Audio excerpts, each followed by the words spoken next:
Boa noite a todos e a todas.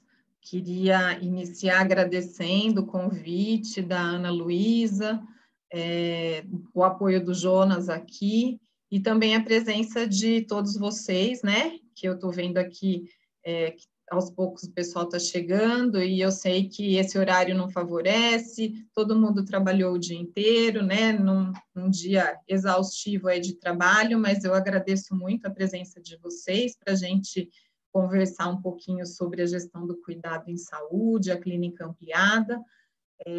Para quem não me conhece, eu sou fisioterapeuta de formação e atualmente sou pesquisadora em saúde pública da Fiocruz Mato Grosso do Sul, estou na coordenação de educação. Meu mestrado fiz em São Paulo, na USP, na área de saúde coletiva, mas eu sou mestre em enfermagem e doutora em ciências também pela USP. E minha trajetória, né, de vida, de trabalho, até vir para cá, para Mato Grosso do Sul, onde eu atuo nessa interface entre a saúde e a educação, sempre foi na atenção primária, né? Eu atuei como fisioterapeuta, como apoiadora institucional, como preceptora da residência multiprofissional em saúde da família do Santa Marcelina, em São Paulo. Então, esse é um pouquinho o meu lugar de fala, né? E gostaria de compartilhar um pouquinho da minha vivência, da minha experiência, ao abordar esse tema aí da gestão do cuidado e da clínica ampliada. Né? Ajudei também a implantar o NASF, eu falo que a gente sai do NASF, mas o NASF nunca sai da gente, né? Então, sou muito feliz de resgatar aí vários conceitos, né? E várias formas de atuação que a gente tem e que a gente precisa ter no contexto da saúde da família. Então, vamos lá. Para começar, acho que a gente tem um delayzinho aqui entre a tecla e o início, de fato.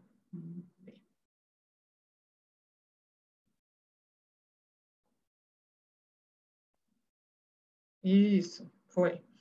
Então, para começar, gente, eu queria compartilhar com vocês, né, algumas questões, algumas inquietações e que nortearam aí um pouco da construção dessa apresentação, né, que eu gostaria muito mais de estar conversando sobre tudo isso numa roda de conversa, né, todo mundo sentado, interagindo, mas hoje a gente tem essa restrição, né, que a pandemia nos impõe, mas gostaria já de deixar todos à vontade para abrirem o microfone, sempre que quiserem perguntar, pode interromper, eu não me incomodo, tá? Inclusive, daqui a pouco eu vou pedir para vocês abrirem para compartilhar aí uma percepção, mas essas questões são as que nortearam e que a gente vai buscar responder, né, ao longo dessa apresentação de hoje, né? Então, a primeira coisa que a gente tem que pensar, né, enquanto profissional de saúde, atuante, né, da atenção primária, da estratégia de saúde da família, é para quem eu produzo saúde, né? Outra questão que eu sempre trago, né, será que tratar é diferente de cuidar? A gente vai conversar sobre isso, tá? É necessário realmente realizar a gestão do cuidado ou não precisa, né? E o que eu preciso saber e fazer para realmente gerir esse cuidado, para realizar essa gestão do cuidado, né? Sempre lembrando de que contexto que a gente está falando, que a gente está falando do contexto do SUS, né? Mais especificamente da atenção primária, mas sem deixar de considerar também, né, a rede de atenção à saúde, que faz parte aí do nosso dia a dia, do nosso processo de trabalho, né? E aí, gente, eu queria começar, antes da gente entrar, né, propriamente dito na gestão do cuidado, eu queria que vocês me falassem, e aí pode abrir o microfone, e a ideia é a gente compartilhar mesmo, o que vocês estão vendo aqui, nessa tela? Quem quer começar? Sem vergonha.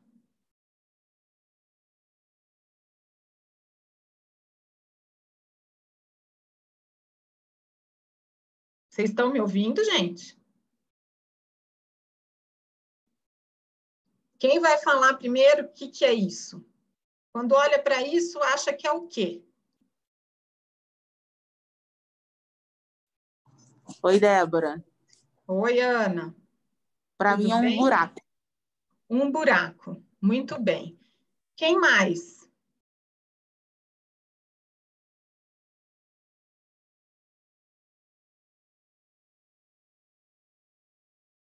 Vamos, gente. Liga o microfone, Gabi. Oi. Oi. Tudo bem? Oi, Patrícia. Para mim é um buraco negro na imensidão do nada. Um buraco negro na imensidão do nada. Joia. Obrigada. A Gabi ia falar, Gabi? Para mim, uma bola. Uma bola. Mais alguém? Quem dá mais?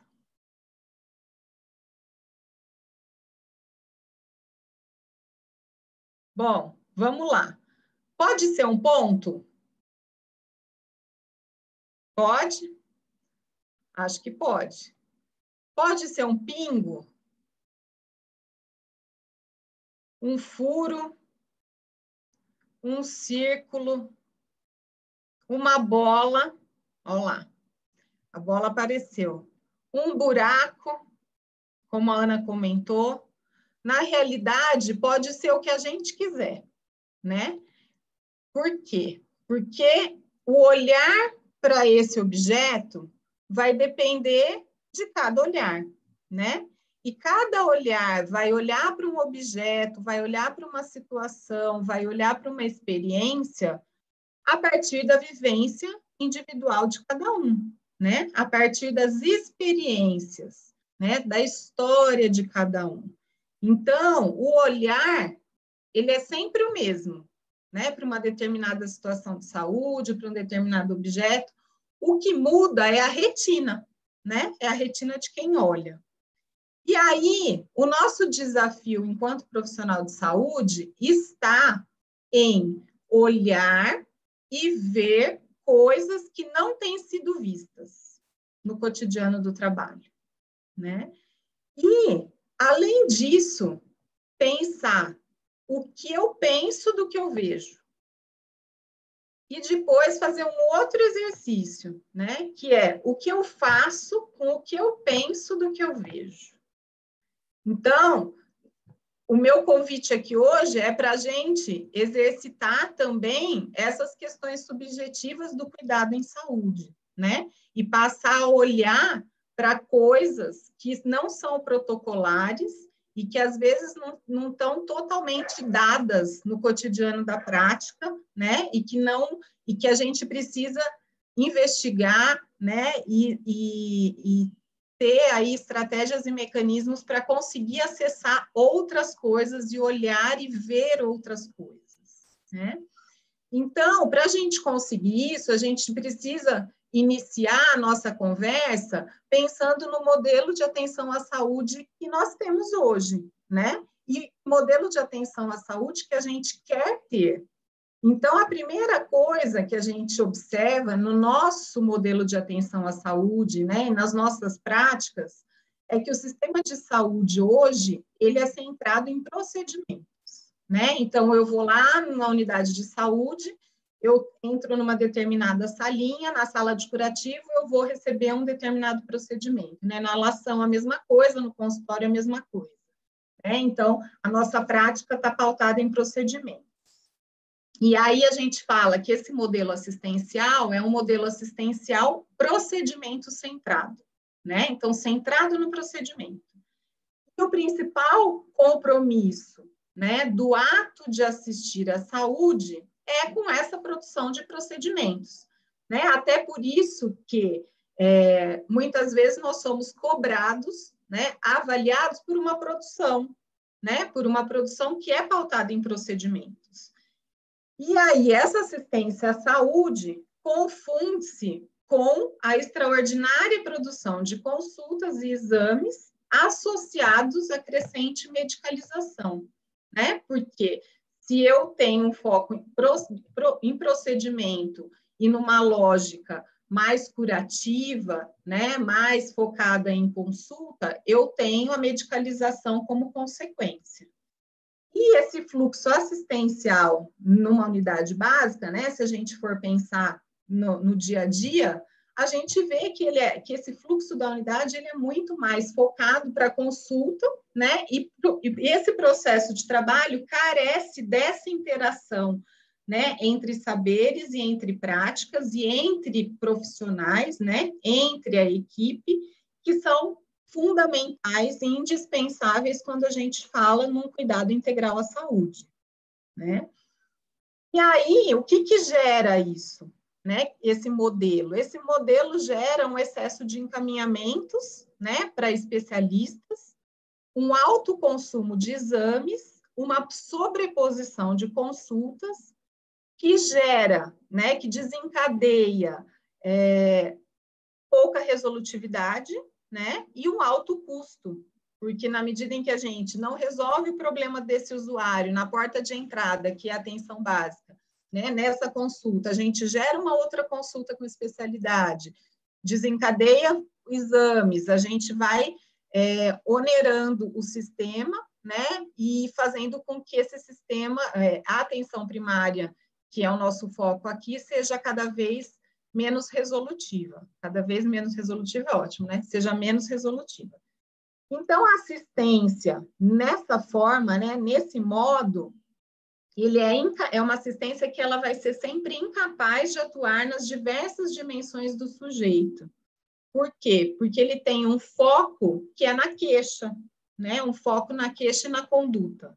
E focando na queixa e na conduta, a gente não consegue uma integralidade do cuidado, né? E abarcar todas as dimensões desse usuário, desse sujeito, que são as dimensões que abrangem o processo de saúde e doença, né? Que é muito mais amplo e que com certeza vocês já discutiram em outras aulas, né? E que envolvem determinantes e condicionantes que influenciam nesse processo de saúde e doença, né? Para além da ausência de saúde. Então, no contexto organizacional e de processo de trabalho, o que a gente tem hoje? A gente tem um modelo que é biomédico, fragmentado, especializado, com foco, né, com enfoque curativista, né? E por que fragmentado e especializado? Porque a gente fragmenta o usuário, né? A gente atende a queixa que ele traz e às vezes desencadeia um encaminhamento a partir dessa queixa, né? Então, se o usuário chega com uma dor no joelho, eu não me esforço para entender da onde vem essa dor no joelho, né? E abarcando outras dimensões dessa dor no joelho. Eu encaminho para o ortopedista, né? Na prática, é muito isso que acontece. A gente não generaliza, lógico, né? Mas habitualmente é isso que acontece. E aí o nosso desafio, né, de mudança do modelo é pensar num modelo de cogestão desse cuidado, né, e se responsabilizar por pessoas. E aí se responsabilizar por pessoas entra um pouco até um dos atributos, né, da atenção primária à saúde, que é como que a gente se responsabiliza e como que a gente coordena esse cuidado, né, durante o percurso desse usuário na rede de atenção à saúde. E aí a gente precisa fugir de práticas centradas na doença, né, e em diagnósticos que muitas vezes só rotulam esse usuário, só paralisam, né, a ação em saúde numa coisa que está protocolarmente já descrita como fazer, ao invés de desencadear outras ações, outras iniciativas, né, inclusive com a participação desse usuário. Então, nesse sentido, que esse novo modelo de atenção à saúde, ele busca, né, que a gente pensa e que a gente acredita que ele deva acontecer para a gente conseguir essa gestão do cuidado, essa integralidade do cuidado na perspectiva da clínica ampliada, né? Então, esse modelo, novo modelo precisa superar essa lógica fragmentada e ainda hegemônica de cuidado em saúde, visando a construção de rede de atenção e de cuidado, né, e colaborando para a plena integralidade do cuidado físico e mental aos usuários do SUS, né? Então, a gente rompe só aquela visão biologicista, né, mas incorpora aqui também uma visão dos aspectos biopsicossociais, né, nessa relação de cuidado e de atenção à saúde. Então, o modelo curativo, especializado, fragmentado, individualizado, a gente precisa caminhar, né, e superá-lo para um modelo de cogestão do cuidado que considera as singularidades, né, e a autonomia desses sujeitos e o trabalho em rede, né, porque a gente não consegue fazer gestão do cuidado sozinho, na maioria das vezes, e compartilhado em equipe, né? Então, são vários desafios aí que a gente tem para buscar aí esse novo modelo de atenção à saúde. E com isso, e nessa lógica, a gente precisa pensar na definição de cuidado, né? O que é cuidado? E aí entra aquela minha pergunta, será que tratar é diferente de cuidar? Né? O cuidado, numa lógica da integralidade, não só pensando a integralidade enquanto um princípio do SUS, mas a integralidade enquanto um atributo também da atenção primária, ele é um novo paradigma de cuidado em saúde, né? E aí a gente entende esse cuidado como um direito, né? Desde lá da Constituição, desde o que está escrito lá, que a saúde é um direito de todos e um dever do Estado, mas engloba também a escuta, o respeito, considerar a fragilidade do outro, a autonomia, a singularidade do sofrimento, né? E a necessidade clínica e a necessidade percebida. O que significa isso? Significa que cada vez mais, quando a gente pensa no cuidado, eu não posso ofertar para o outro o cuidado que eu acho que é o cuidado adequado, né? Numa perspectiva da necessidade clínica. A necessidade clínica é a necessidade que é percebida pelo profissional da saúde, por tudo que ele estudou, por toda a bagagem, né, teórica que ele tem e técnica que ele tem. Ele olha para o indivíduo, ele ouve esse indivíduo, né, ele já pensa o que esse indivíduo precisa, né? Então, é a necessidade clínica. Só que esse indivíduo, ele percebe a sua necessidade. E, às vezes, a necessidade percebida pelo indivíduo é muito diferente da necessidade clínica na perspectiva do profissional, né? Então, o nosso desafio no cuidado é alinhar essas necessidades, né? Até porque a gente vira e mexe e fala, o seu José, ele é muito resistente, ele não adere ao tratamento, né? Tudo que eu oriento, ele não faz. Por que ele não faz? Porque em nenhum momento eu parei para escutá-lo se o que eu estava conversando e propondo para ele fazia sentido para ele, né? A minha necessidade clínica estava muito distante da necessidade percebida por esse usuário, no momento em que eu estava prescrevendo, discutindo uma conduta, um plano de ação, um projeto terapêutico, né? Então, a gente precisa alinhar isso. E, nessa lógica da integralidade, a gente precisa sempre ter em mente que esse usuário, esse paciente, ele não se reduz a uma lesão, né? Que no momento provoque um sofrimento, nem tampouco um corpo com lesões, mesmo que silenciosas, né? Ou um conjunto de situações de risco. E normalmente é isso que a gente faz, né? A gente acha que o hipertenso é o hipertenso igual a qualquer outro hipertenso, e a gente tem lá uma receita de bolo para cuidar desse hipertenso, né? E não considera aí a sua necessidade, a sua percepção e a singularidade, né, desse usuário. E aí o trabalho em saúde, nessa lógica, não é um trabalho em saúde simples, né? Nada do que eu estou falando aqui é simples. O trabalho em saúde, nessa perspectiva, ele é complexo porque ele abarca as múltiplas dimensões das necessidades de saúde, né?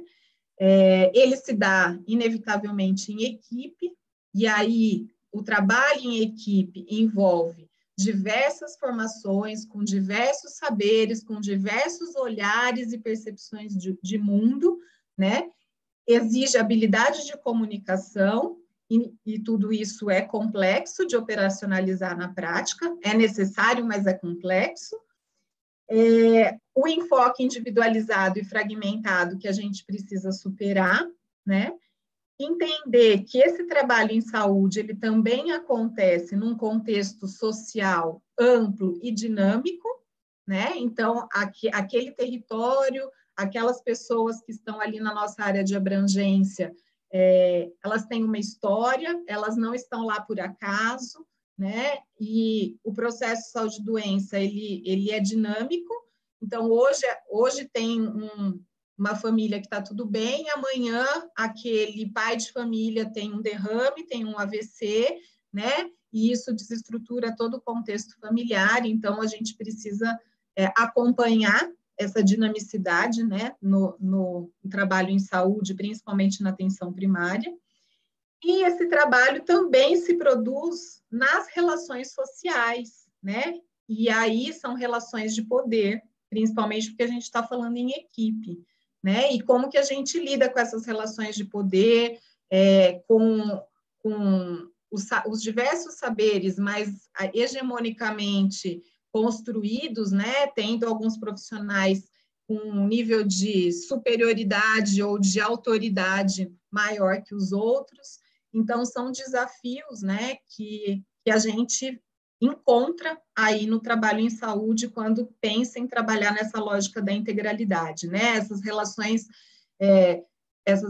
sociais, elas têm que ser relações horizontais, né? Não existe nenhum tipo de verticalidade no trabalho em saúde, ou não deveria existir, né? Então, isso é importante dizer. E aí, a gestão do cuidado, né?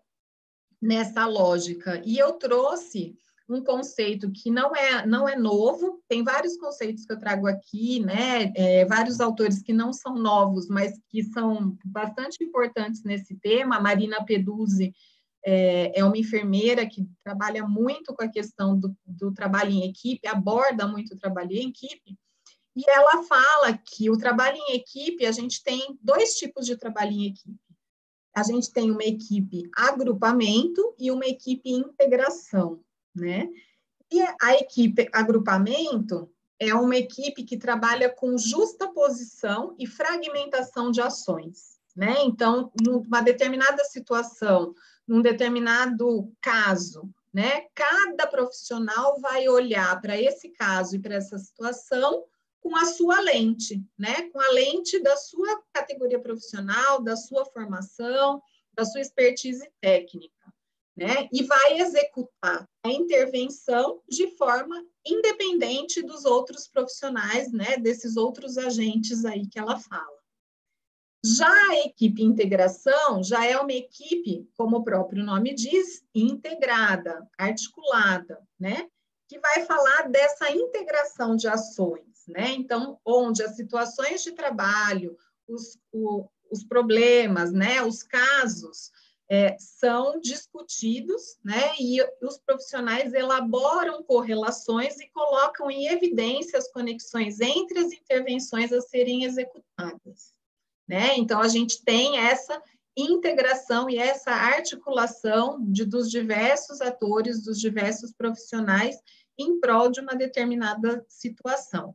E aí vale lembrar sempre que a nossa centralidade do cuidado tem que ser o usuário, né? Então, todas essas ações, desejável, né, que a gente tenha uma equipe integração sempre, no contexto da estratégia de saúde da família, e que essa integração, além de acontecer em equipe, aconteça também com o usuário, né? Até porque senão a gente nunca vai atingir aquela necessidade percebida, como eu comentei anteriormente.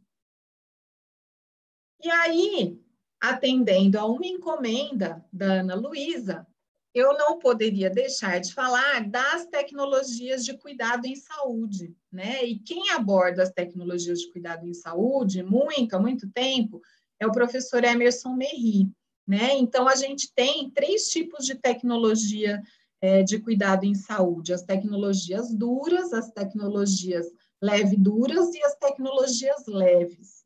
Então, o que significa isso, né?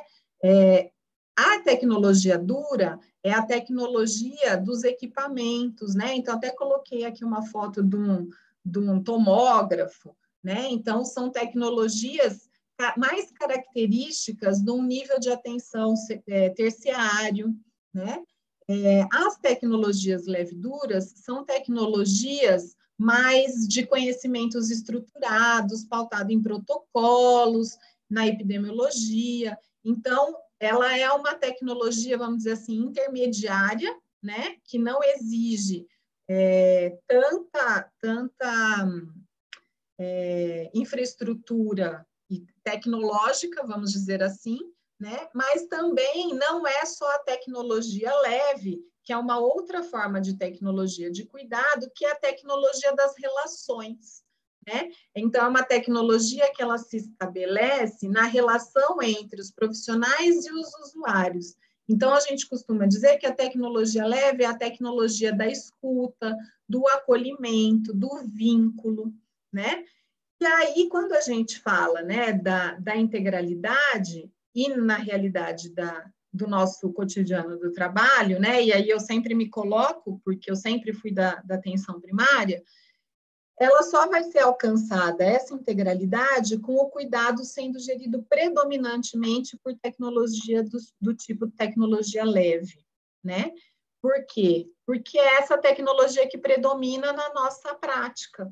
A gente não tem altos e grandes equipamentos, e nem é o propósito de ter, né? A tecnologia leve e dura, de certa forma, a gente também tem um pouco, né? Porque a gente segue protocolos, a gente tem processos mais estruturados, né? Tem os núcleos de conhecimento de cada categoria profissional, mas a tecnologia leve ela é indispensável quando a gente pensa num cuidado integral a esse usuário, né? Então, das práticas de cuidado, a gente tem o cuidado hegemônico que nós comentamos, né? Fragmentado, despersonalizado, né? Com oferta predominante de tecnologias duras e leve-duras, com o usuário retificado à categoria de paciente, né? Então, o que significa isso? Significa que o usuário ele tem que ser passivo, ele tem que só ouvir, né? E ele tem que acolher e incorporar o que o profissional de saúde fala, né? E recomenda, e prescreve. E ele é despersonalizado por quê? Porque eu rotulo, né?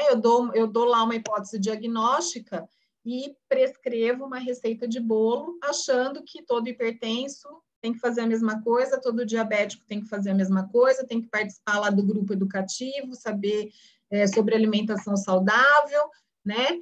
Enfim.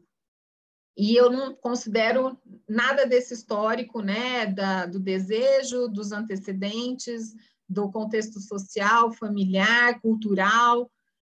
E aí o profissional, né, nessa lógica hegemônica, também ele é capturado pela técnica, né, e pelo procedimento estruturado e individualizado. Então, é aquela equipe da caixinha, né? Cada um faz o que está dentro lá da sua competência técnica e o que está prescrito no protocolo lá que foi instituído pelo meu município, pelo serviço de saúde. E aí a lógica de cuidado inovadora, né? Que a gente insiste e tenta e busca implantar, almeja implantar, que é uma lógica de cuidado com coordenação do cuidado, se responsabilizando por esse cuidado, construindo projetos terapêuticos singulares, né? E considerando aí essa singularidade e individualidade de cada usuário, com predomínio de tecnologias leves, né, voltadas para a escuta e para a relação e para a produção de relações cuidadoras, né, relações de cuidado e numa lógica de equipe integração, né, não de equipe agrupamento. E essa prática profissional, né, pautada aí na tecnologia leve, ela gera cuidado, né? E aí esse cuidado, ele é um suporte para esse usuário, né? E esse suporte, ele não é fornecer ao outro apenas o que ele carece, né? Uma resposta à sua queixa, mas sim oferecer um suporte ao querer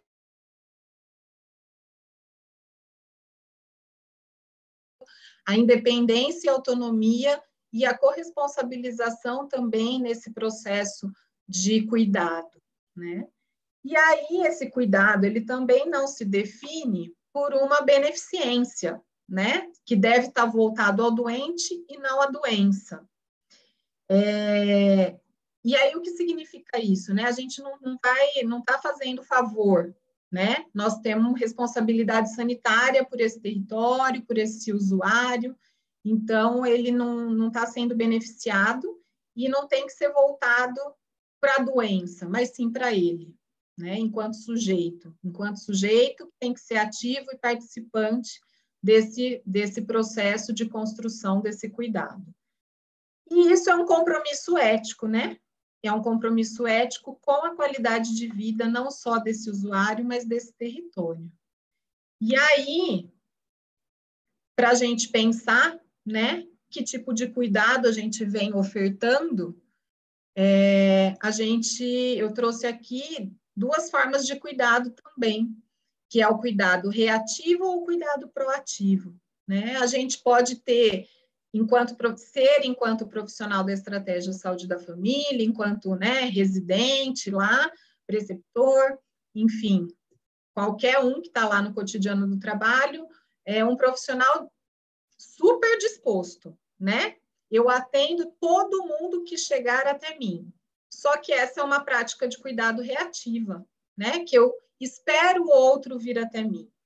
E sendo que na lógica da atenção primária, né, onde a prevenção deveria nortear as nossas ações, a gente precisaria ter um cuidado muito mais proativo, né? E aí eu coloco olhar adiante, né? Objetivando interceptar qualquer problema, seja ele problema social ou de saúde, né? Na lógica da prevenção. Então eu tenho que antever, eu não preciso esperar aquele adulto daquela casa que onde a mãe, o pai tem histórico de diabetes, tem um histórico, vários outros históricos, né? Ou tem um problema respiratório grave pela situação familiar e do contexto, né, insalubre daquela casa, não preciso esperar ele ter uma crise de asma, eu posso ter medidas e orientações e ser mais proativo nesse cuidado, né, visando contribuir com a qualidade de vida desse indivíduo, dessa família e desse território,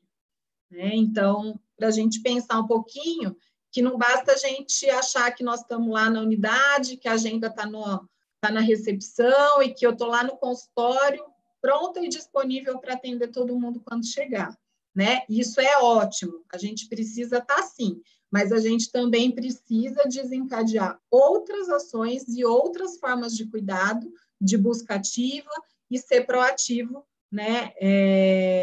Pensando aí na prevenção e no cuidado mais ampliado desse indivíduo e desse território.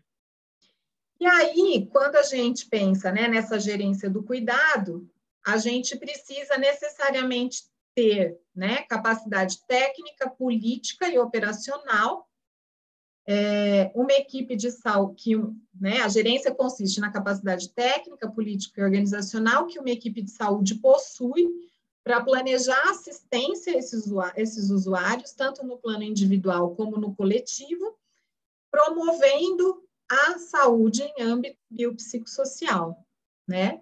Não a saúde restrita à queixa, ao diagnóstico e numa lógica biologicista.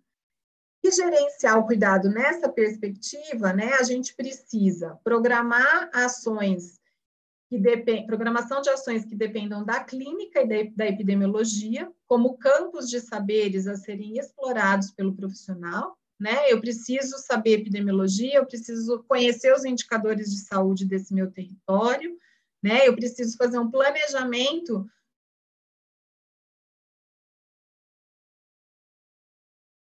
né, clínico, eu preciso desenhar ações programadas.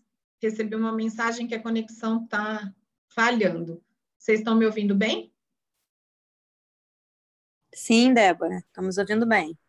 Ah, obrigada.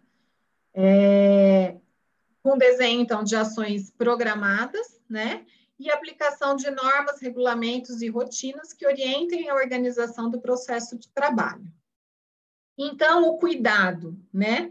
Ele precisa ser uma expressão de direitos, ele precisa ser uma expressão de responsabilidade pelo outro, de um trabalho de equipe solidário, articulado, horizontal, e expressão de diferentes combinações de tecnologias efetivas e adequadas a cada situação, né? E aí, remetendo às tecnologias de cuidado, a gente não nega as tecnologias, né? A gente não vai abominar a tecnologia dura nem a tecnologia leve dura, pelo contrário.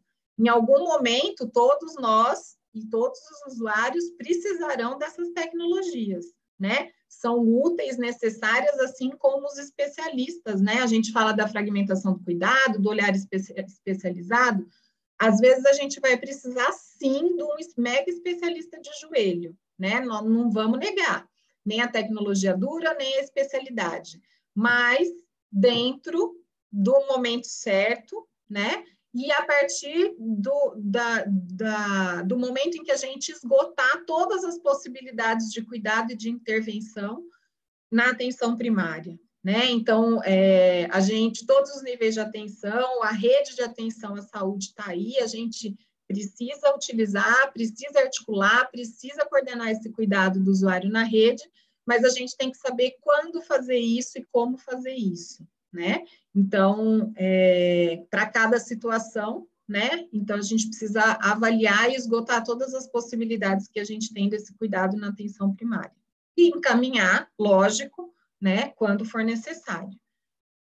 E aí, alguns conceitos, né? Relacionados à efetividade desse cuidado. Então, quando a gente pensa em cuidado, né, em tudo isso que a gente falou, a gente também tem que considerar a pertinência desse cuidado, né? Que é isso que eu falei, é fazer a coisa certa. Então, dei um exemplo aqui. Por exemplo, a utilização do protocolo de acolhimento e classificação de risco na porta de uma urgência. Então, a gente precisa desse protocolo, a gente precisa dessa classificação de risco para fazer a coisa certa, e isso representa a pertinência desse cuidado. A conformidade do cuidado significa fazer certo a coisa certa. Então, eu sei que eu tenho que preencher um prontuário eletrônico, né? Então, eu vou fazer o preenchimento desse prontuário eletrônico da forma mais completa possível, né? Eu vou fazer um preenchimento adequado e completo.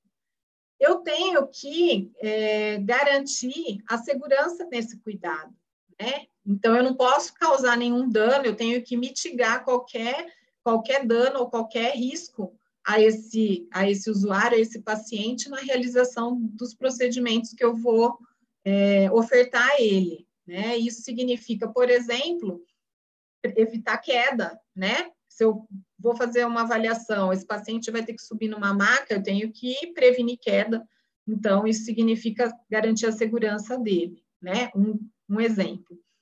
O cuidado, ele também tem que ser eficiente, né?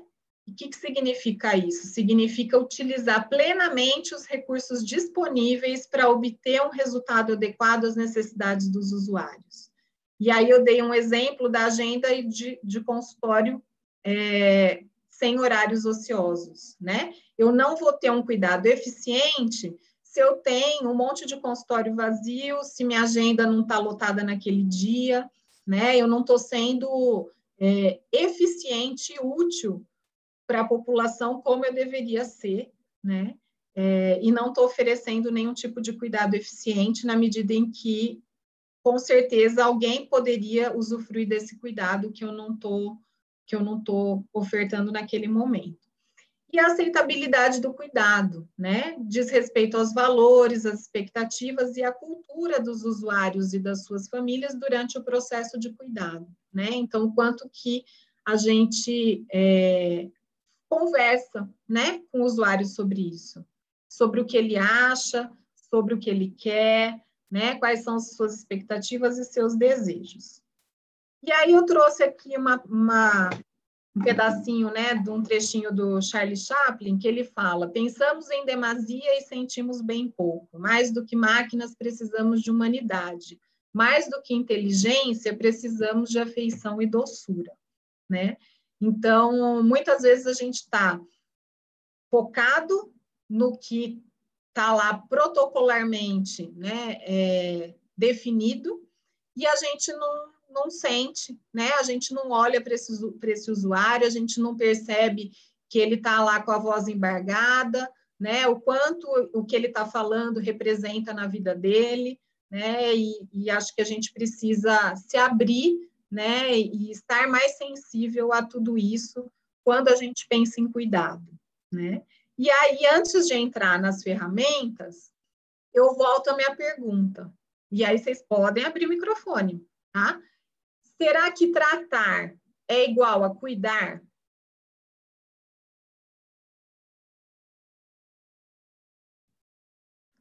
Alguém quer falar? Vamos, residentes. Não precisa ser só os residentes, não intimida. Boa noite, Débora. Boa noite. Quem é? É a Regiane, eu sou residente de enfermagem. Oi, Regiane, boa noite.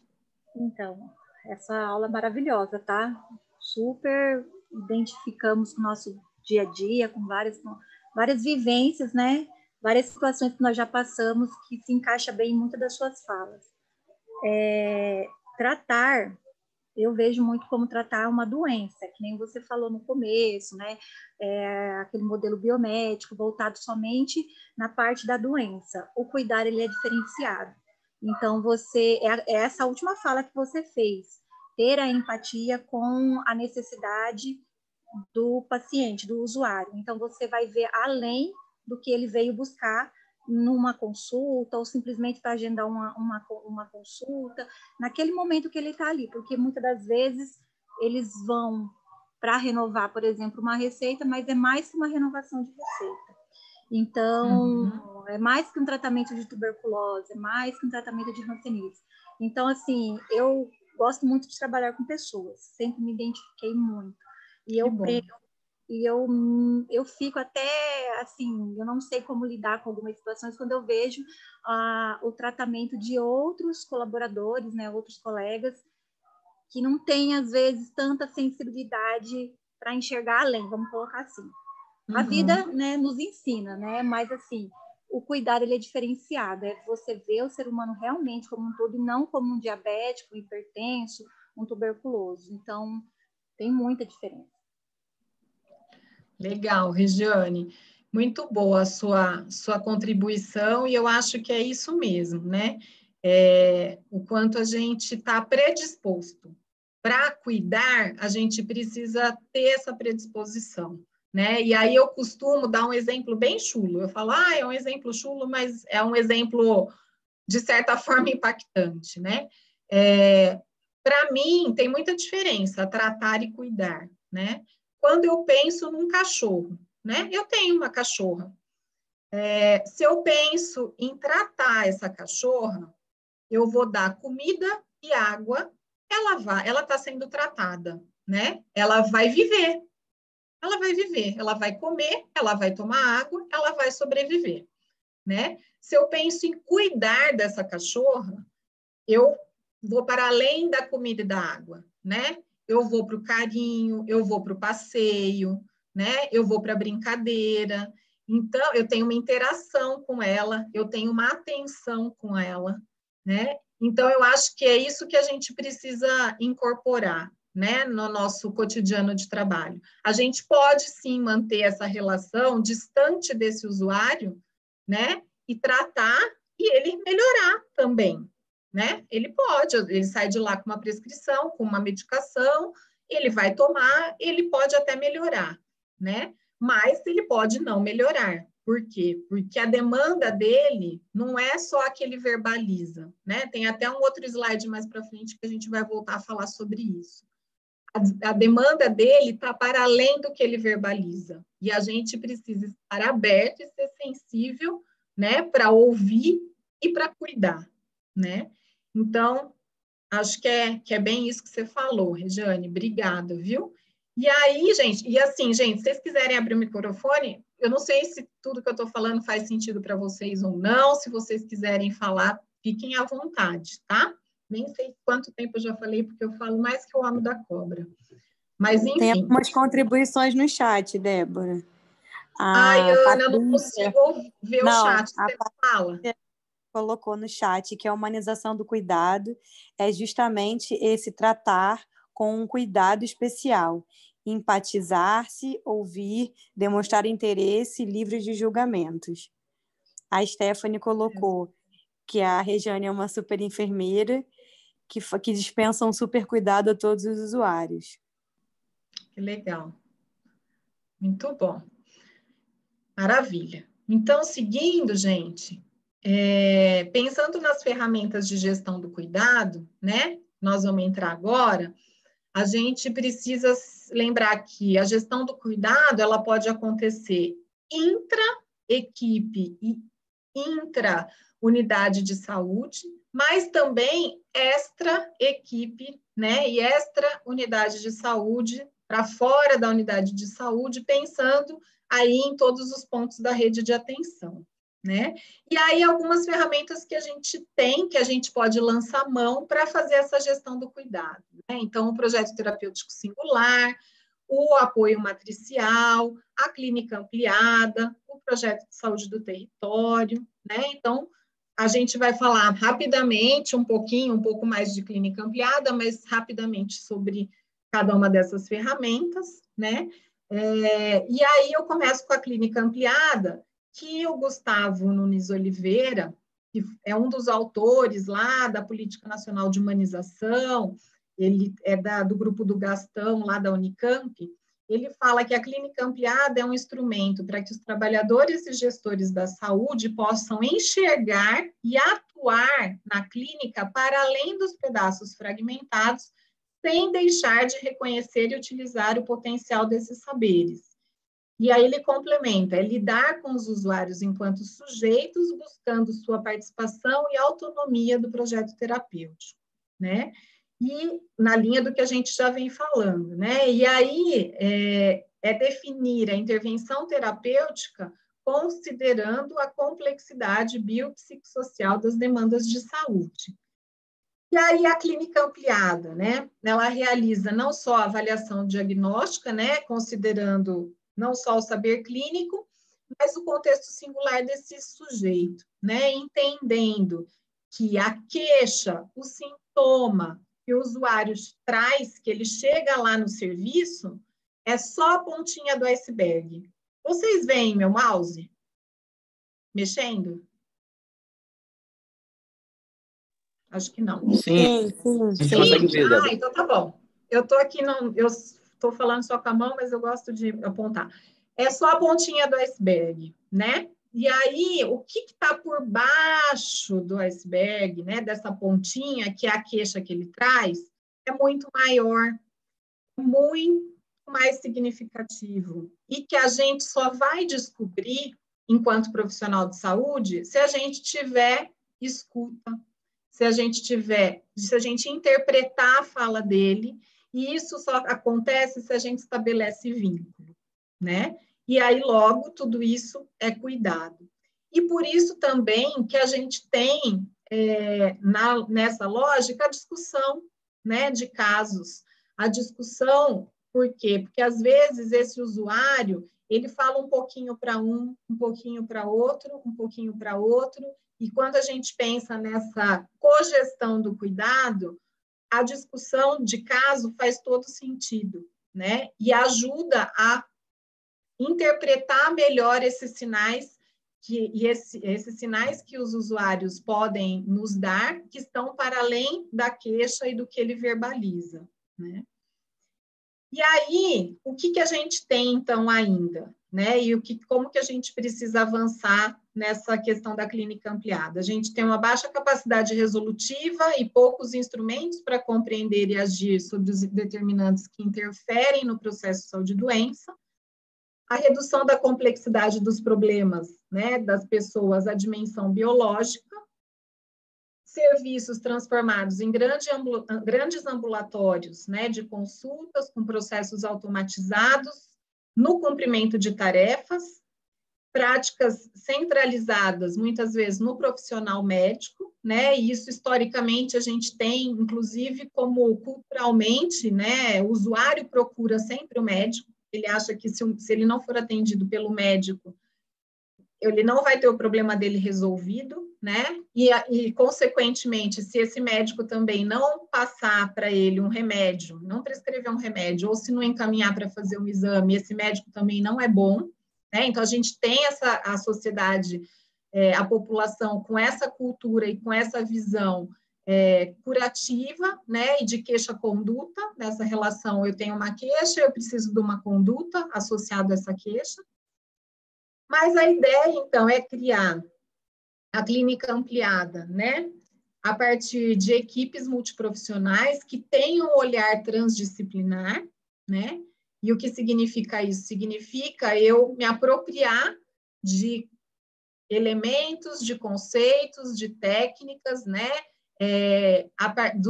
Das outras categorias profissionais, então, incorporar competências, né, que são competências que não são do meu núcleo de saber, mas são do campo da saúde coletiva, né,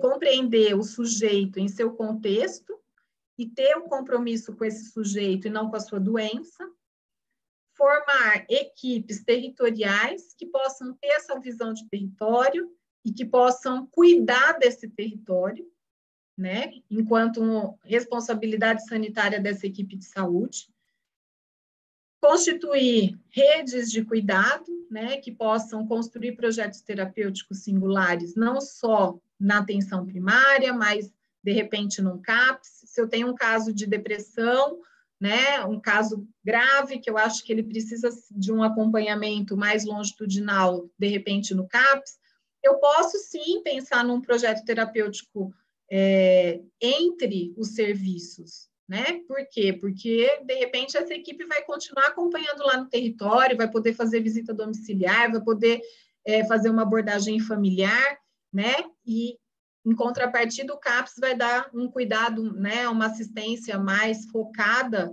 Então, é importante que essa integração e essa articulação em prol desse cuidado aconteça entre os profissionais e entre os serviços, né? Práticas que gerem reflexão e ação para desconstruir práticas prescritivas, né? Tudo que é prescritivo restringe.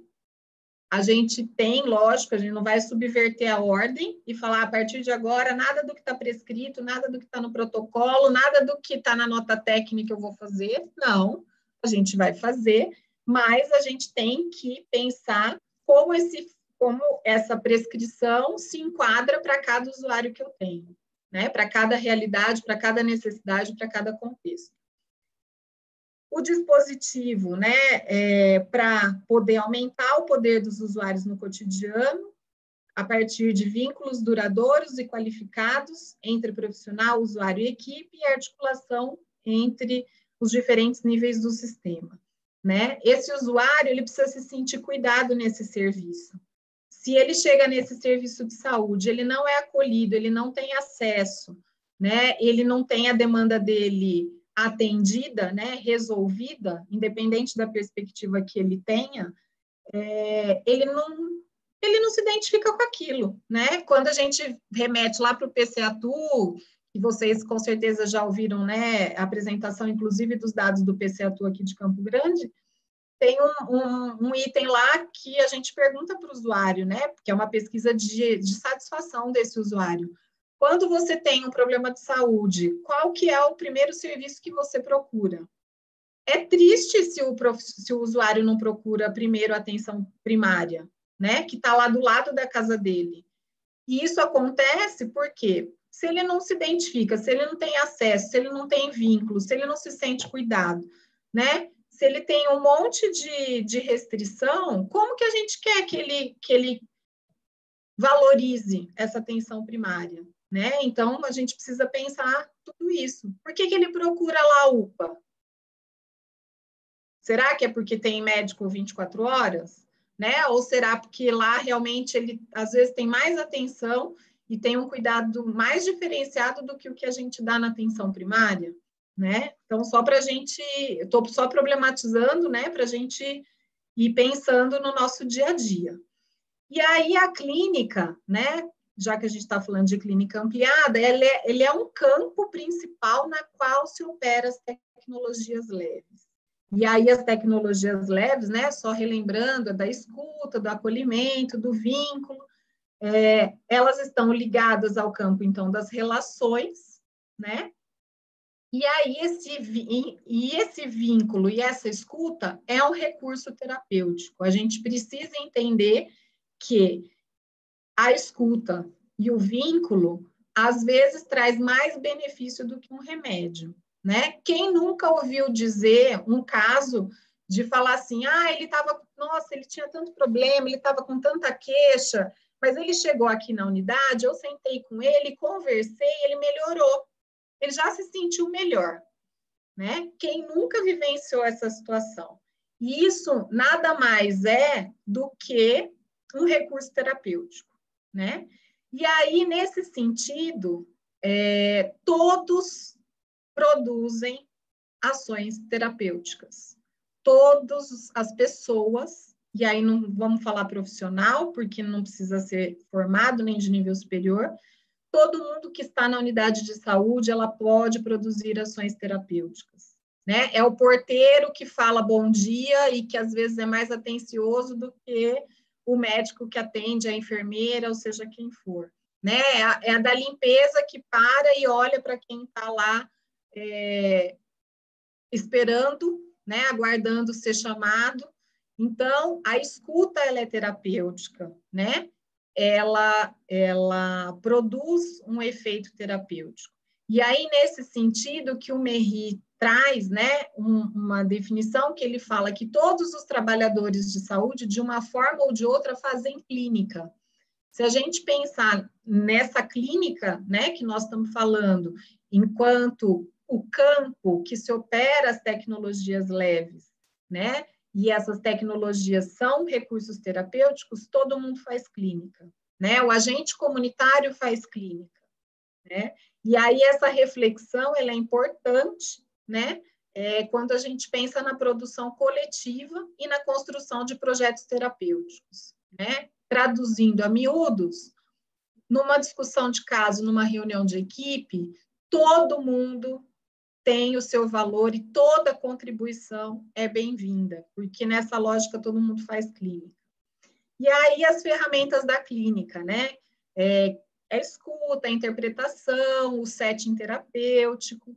E aí nessa perspectiva da escuta, né? A gente precisa romper com a tradição, né? E com às vezes, essas questões incorporadas na nossa formação de que quem sabe é o profissional de saúde, né? E que o paciente ele tem que ser passivo, ele depende do meu saber, ele não sabe, né, o que ele está falando ou o que ele quer e não, consequentemente, ele não é capaz de tomar decisão, né?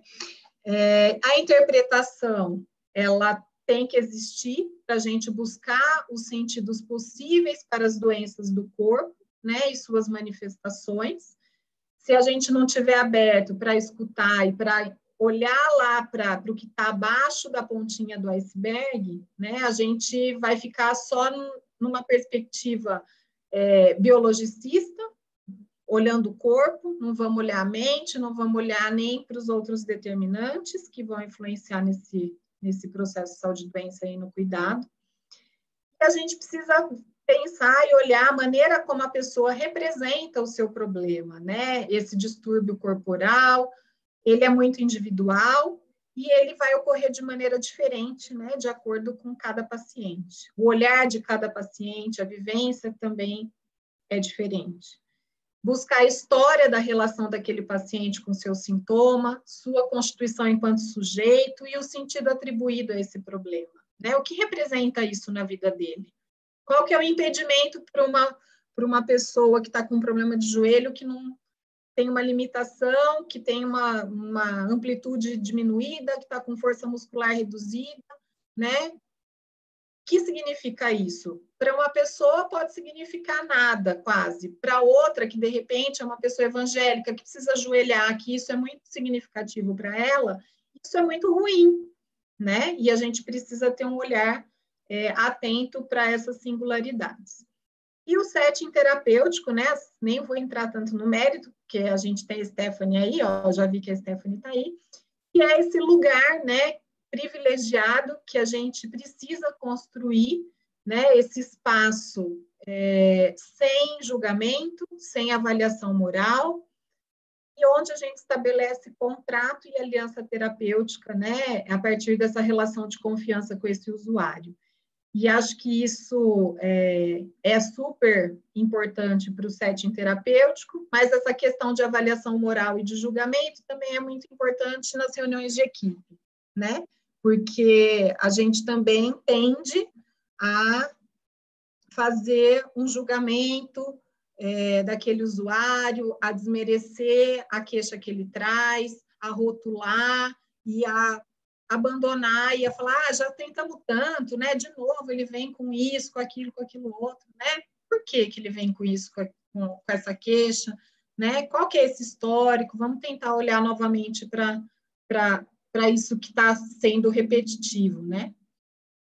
Então, o exercício da clínica, traduzido em atos de fala e escuta, em que o diagnóstico ganha a dimensão do cuidado, foi sendo, ao longo do tempo, substituído pelo ato prescritivo da relação sumária entre profissional e usuário, né? Então, eu fiz toda uma entonação errada aqui, mas a realidade que o Merri está falando é que a gente perdeu essa capacidade de escuta ao longo do tempo, né? E se a gente for olhar lá nos primórdios da prática clínica e assistencial, que recurso que a gente tinha, né? A gente não tinha tecnologia dura. Imagina, um tomógrafo, uma ressonância, de jeito nenhum. A prática profissional, né, dos médicos, das enfermeiras e de todas as categorias lá nos primórdios, né, de cada profissão, eram práticas pautadas na escuta, na avaliação clínica muito bem feita, né? E aos poucos isso se perdeu e as tecnologias foram tomando conta, né, do cuidado e do cotidiano aí do trabalho dos profissionais de saúde. O matriciamento, né, é uma outra ferramenta que pode ajudar na gestão desse cuidado, a partir do momento que a gente incorpora novas competências e novos saberes de especialistas, né, na maioria das vezes. Então, é um arranjo técnico-assistencial que visa a ampliação da clínica das equipes da Estratégia Saúde da Família, desviando a lógica de encaminhamentos indiscriminados para uma lógica de corresponsabilização, né, com vistas a maior resolutividade em saúde. O matriciamento, ele só existe, e aí ele não existe com o NASF, ele já existia na saúde mental, né, com o NASF ele ganha mais visibilidade. O que ele visa? Ele visa melhorar a resolutividade da estratégia da atenção primária, né, para que a gente encaminhe menos, para que os profissionais da atenção primária incorporem novas competências e novos saberes de outras categorias profissionais, de outras especialidades, né, para que a gente consiga realmente atuar sobre os problemas clínicos e sanitários que são mais prevalentes e ser mais resolutivo nessa atuação.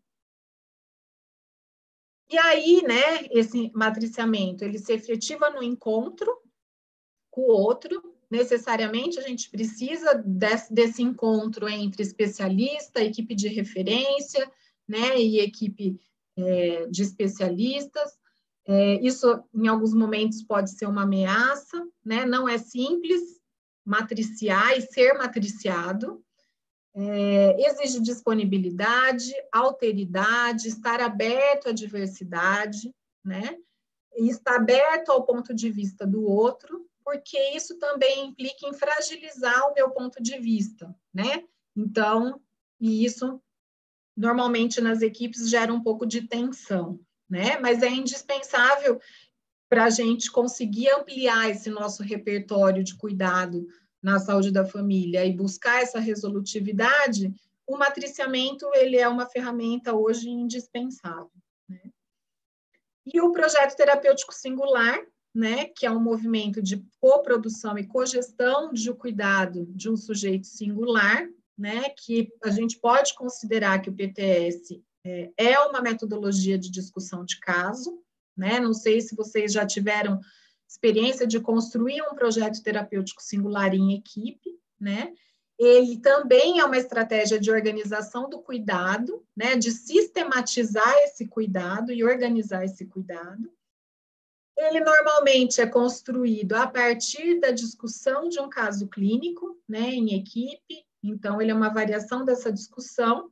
Ele tem propostas de ações, né, e como ele se constrói em equipe, é importante considerar, né, e todas as opiniões para compreender o caso, para compreender a queixa, para compreender a necessidade. E aí a gente tem aí, só para ilustrar, né, as etapas de um projeto terapêutico singular, que a gente não vai explorar muito aqui, mas são etapas não estanques, né? Então, a gente tem um diagnóstico, a definição de metas, divisão de responsabilidade entre equipe, avaliação e reavaliação constante, né? Lembrando que no diagnóstico, a gente vai fugir dos diagnósticos que tendem a igualar, né, os sujeitos e a minimizar as diferenças, então nós não vamos naquele diagnóstico lá só do CID-10, né? Nós vamos buscar uma avaliação que possibilite uma conclusão a respeito também do risco e da vulnerabilidade desse usuário, né? Um diagnóstico familiar, um diagnóstico social, enfim, um diagnóstico ampliado, né? A definição de metas, então, o que a gente tem pensado aí a partir desse diagnóstico, né, em termos de projeto terapêutico, pensado para esse usuário e compartilhado com esse usuário, né, porque o PTS ele tem que ser construído com o usuário, não sem ele. O que a gente pensa, então, em proposta de curto, médio e longo prazo, e a gente pode eleger ou não alguma pessoa da equipe que seja responsável por esse projeto terapêutico, né? Que acompanhe, que articule o restante da equipe, né? Que faça aí a gestão desse cuidado descrito aí nesse projeto, e aí essa pessoa pode ser eleita a partir do vínculo, né? A partir da identificação com o caso, mais proximidade com esse indivíduo, enfim, da forma que a equipe entender que é melhor. A divisão de responsabilidade, né? Então, a partir do momento que a gente diagnostica, que a gente pensa o que a gente precisa atingir, qual que é a nossa meta, a gente vai dividir a responsabilidade com a equipe, né? O que cada um vai acompanhar, né? E que tarefas que cada um vai ter que desenvolver e desencadear e articular, né? Porque, às vezes, um PTS não é só pensar na inserção desse usuário num grupo, né? Implica em ligar para alguém da família, resgatar alguém da igreja para fazer uma reinserção social, racionar assistente social para pensar um benefício, é muito mais amplo do que pensar em inserir esse usuário num grupo, né? Ou em alguma outra atividade que acontece na unidade. E aí, por que a gente divide, né, as responsabilidades? Porque o compartilhamento também aumenta as possibilidades de identificação de problemas, né, e de desenvolvimento de práticas mais criativas e mais efetivas. E a avaliação e reavaliação que tem que acontecer ao longo de todo o processo, constantemente, né, para ver a evolução, para adequar o rumo do barco, né, e para fazer as modificações que forem necessárias, até porque a vida, né, a saúde é dinâmica. Então, outras coisas podem acontecer, outros elementos podem surgir que vão exigir uma revisão desse projeto terapêutico e a mudança até, né, de metas e de responsabilidades no meio do percurso. E aí, por que a gente fala, né, tanto de projeto terapêutico singular, né? Considerar a singularidade do sujeito. Porque, e aí eu trouxe um trechinho do Grande Sertão Veredas, do Guimarães Rosa, que fala para a gente, né, que uma coisa é pôr ideias arranjadas, outra coisa é lidar com um país de pessoas, de carne e sangue, de mil e tantas misérias. Tanta gente dá susto de saber e nenhum se sossega. Todos nascendo, crescendo, se casando, querendo colocação de emprego, comida, saúde, riqueza, ser importante, querendo chuva e bons negócios. Então, gente, por que eu trouxe esse trechinho, né? Porque, para mim, ele representa muito o que a gente... Como que a gente quer tanta coisa, né? A diversidade do ser humano, do querer, do poder do ser humano, né? Da necessidade. E aí a gente vai ter que considerar cada um mesmo, não tem jeito, né? Vai ter que considerar a singularidade, considerar a individualidade de cada um, porque os desejos são muito distintos, né? E acho que, para mim, isso é bastante representativo.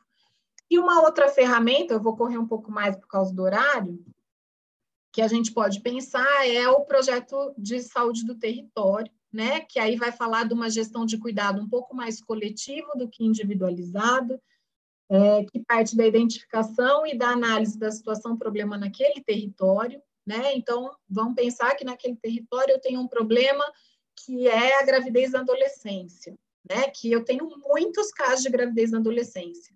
Eu posso pensar em estratégias de cuidado, né, mais individualizados? Posso, mas eu preciso pensar em alguma estratégia mais coletiva, né, para abordar isso. Mas para que eu tenha um projeto de saúde do território efetivo, eu preciso compreender esse processo histórico e social desse território, né? Por que será que eu tenho tanta gravidez na adolescência, né?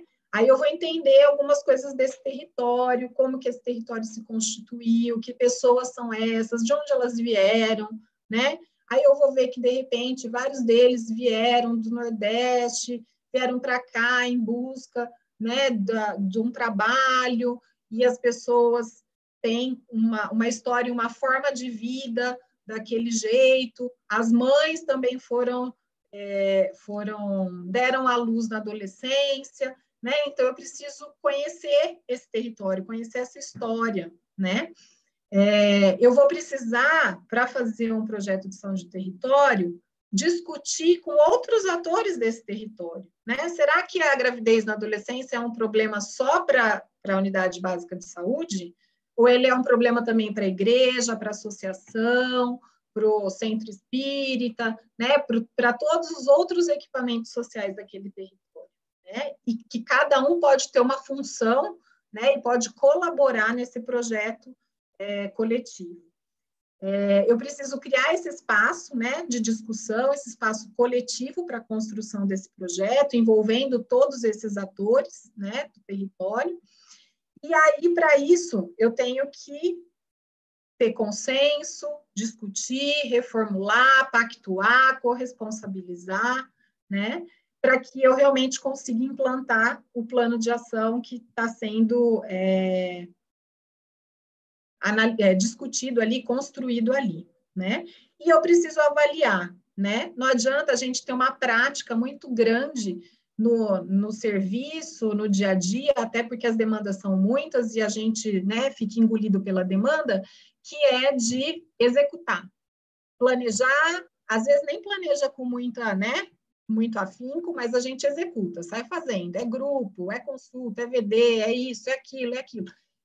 Só que a gente não planeja adequadamente e a gente não avalia posteriormente, né? E a avaliação é super importante até para que a gente possa fazer diferente e ser mais efetivo numa próxima oportunidade, né? Para avaliar esses resultados, se foram atingidos, né? Os objetivos previamente definidos ou não. E aí, tudo isso, gente, é sempre um caminho, né? De vai e vem, né? Então, trata-se de seguir sempre um caminho de vai e vem, de inventar problemas e produzir soluções. É desconfiar das certezas.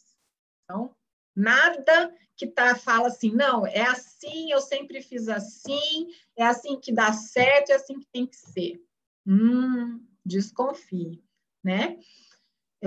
Desconfiar também de todas as formas prontas e supostamente eternas e, portanto, inquestionáveis, mas é também buscar saídas, linhas de fuga, novas formas de ação, ou seja, novas práticas, cujos efeitos devem ser permanentemente observados, avaliados e reavaliados.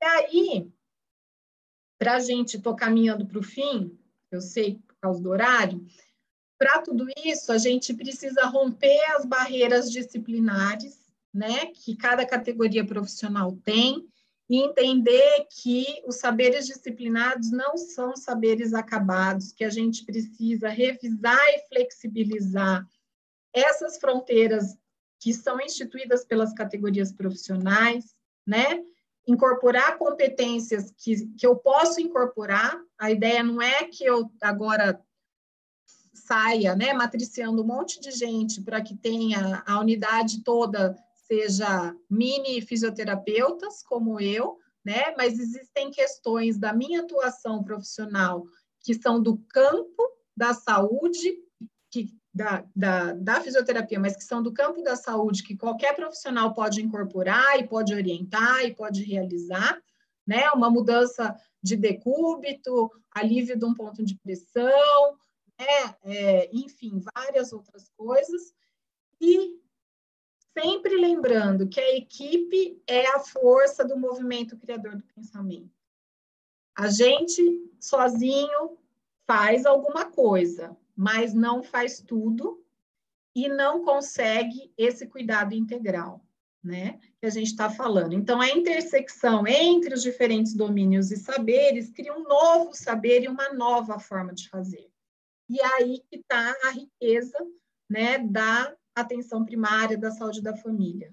É criar novas formas de fazer a partir das demandas que emergem desse território, desse usuário, que são demandas dinâmicas, né? E aí o trabalho em saúde, então, ele não pode ser organizado de maneira parcelar, de modo que cada trabalhador ou especialidade seja responsável apenas pela sua parte, né, sem compreensão e intervenção no todo, porque o objetivo de todo mundo no serviço de saúde é um objetivo que é comum, né? Então, senão a gente vai bater cabeça aqui, ó, que nem o burrinho, que quer chegar na comida, mas cada um quer puxar para um lado, né? Então, vamos alinhar enquanto equipe, né, em prol desse cuidado, porque o nosso objetivo é comum, né? E cada categoria, né, vamos supor que aí nesse conjunto de miçangas coloridas, lindas, cada categoria está na sua caixinha, tem sua beleza, tem seu valor, né? Mas fica tudo muito mais bonito se a gente puder juntar, né? Se a gente puder juntar essas miçangas, juntar os saberes, juntar as práticas em prol do cuidado desse usuário, né? E é isso que eu tinha para falar para vocês. Peço desculpa do tempo. E fico à disposição para as perguntas. Muito obrigada, gente.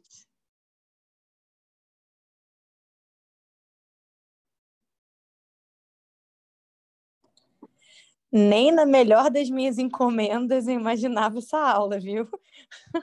Você contribuiu com todas as minhas encomendas e um pouco mais.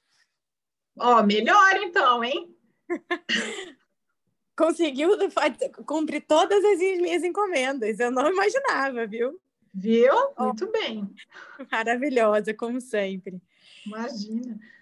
Gente, e aí? Vocês podem falar. Dúvida, questão, concorda, não concorda? Nesse momento, estão só falando sobre aula sensacional, sensacional, parabéns.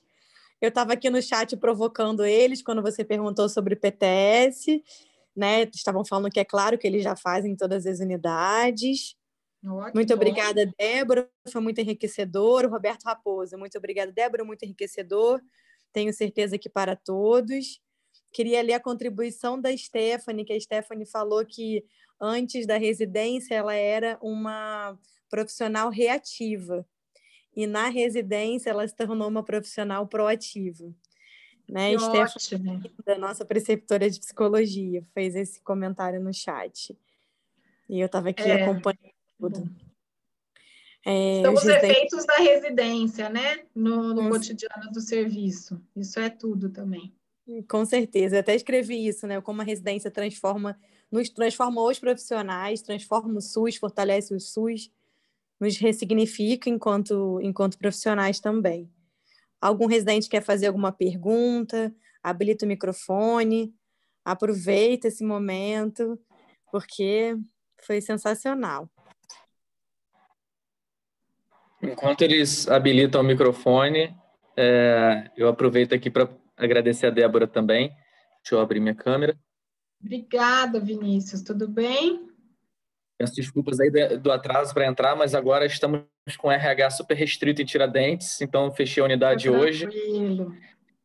Acabei saindo de lá, já era depois das 7, então ainda assim a gente consegue dar uma corrida aqui para compensar, mas super te agradecer em nome aí da Residência Médica pela aula espetacular.